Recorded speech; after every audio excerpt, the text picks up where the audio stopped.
Hello, my name is Eddie Tofpik. I'm Head of Technical Analysis and Senior Markets Analyst at ADM Investor Services International Limited. And here is your weekly technical analysis of the Chicago soybean complex. Chicago soybeans. 16 weeks ago here, and at every opportunity since, I have said, and I quote, "The only other thing to bear in mind is not here on this daily chart, but in Chicago soybean meal." And that is the well-highlighted annual key reversal down we saw there for 2023. Not directly related here, but not worth ignoring either. End of quote. I know I sound so utterly boring, but this point is important. I feel I must keep repeating it, such that in all things this year and going forward, all things should be seen in the shadow of this pattern. Okay, so since the low in mid-August, we have seen the creation of three patterns. Firstly, a mid-August to mid-October bull channel. Secondly, a late July to late September reverse head and shoulders pattern for bright red neckline above the market, currently at 10.25. I previously set out topside potentials for this pattern, but thought, though we have seen an attempt to try up towards them, especially in late September, the promise these posed has remained unfulfilled, and I have retired both the primary and the secondary targets for these patterns. The main reason for this failure, I suggest, is the capping and slapping of the market by the overhead mauve medium moving average, currently at 10.12, and to a certain extent, though less so, by the green short medium moving average, currently 10.16. These two moving averages still hang over the market.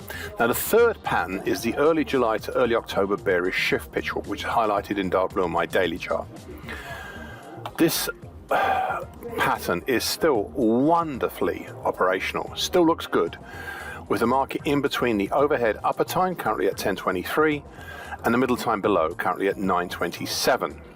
There is another pattern which I had previously brought to your attention since 9 weeks ago, and that was a big picture idea of looking at the action since the double top in May as possible descending scallop pattern. I said 2 weeks ago, and I quote, "I've been waiting for this pattern to deploy ever since, and it has not. My patience for this potential pattern is wearing thin, and I'm considering removing this completely." End of quote. Well, I have retired it as an idea. However, there is one new very small pattern that has seemingly sneaked in over the last few weeks. It is a very late October, late November head and shoulders pattern. The neckline is not highlighted currently, though it's at 9.97, and it looks like it might fall either way of being a small head and shoulders top or a head and shoulders continuation pattern. So far, the market has seemingly not chosen to jump, being supported by the congestion at 9.90 and capped by the colourful moving averages. We will wait and see. I would finish with what I said 4 weeks ago, which I think is still valid, and I quote, "Just watch the dark blue bearish shift pitch for the immediate bearish angle of attack, with some diminishing potential topside targets for what may turn out to be failed targets for a reverse head and shoulders bottom." End of quote. Chicago soybean meal. The main pattern driver in this market had been, I suppose still is, the dark blue November 23 to early May 24 bearish shift pitch that you can clearly see on my daily chart. The market is currently in between the overhead upper time, currently at 301.35. Actually, let's call it 301.40. That shouldn't be 35, 301.40. And the middle time below, currently at 253.70. This pattern had been previously breached and arguably broken, with prices having consecutive closes over the dark blue upper time. However, please note this break higher was not a spontaneous move, but rather the result of the construction of bullish incentives, notably the mid-August to early October bull channel that petered out, and we saw a subsequent break lower at the start of October. The cap on the market had been the combination of the upper bull channel line and a declining long moving average, currently 330.60, that saw just a single close over before swiftly turning lower, all at the start of October.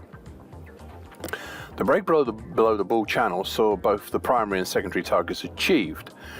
I raised the following point 7 weeks ago about both primary and secondary targets and more, that, and I quote, "If this should come about, then it raises the point that the dark blue bearish shift picture could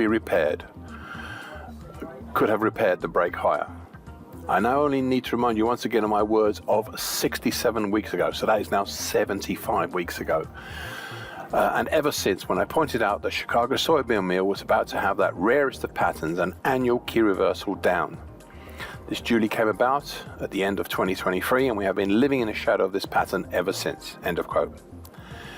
If there is only one thing you take away from my musings, let it be these words. Now, 4 weeks ago, I highlighted a new pattern, one that's developed since that high seen in early October, and it is the bright red mid-May to early October bearish Andrews pitchfork. The market has been running along the top of the middle time, currently at 281.90 for most of the time. Since departing slightly upwards to hug the middle of the congestion band from April to August 2020 between 282 to 300, specifically at 290.70. I do not think this newer bright red pitchfork will yet replace the dark blue pitchfork. Rather, I suspect they will be working together, with the bright red one having a slightly more acute bearish angle.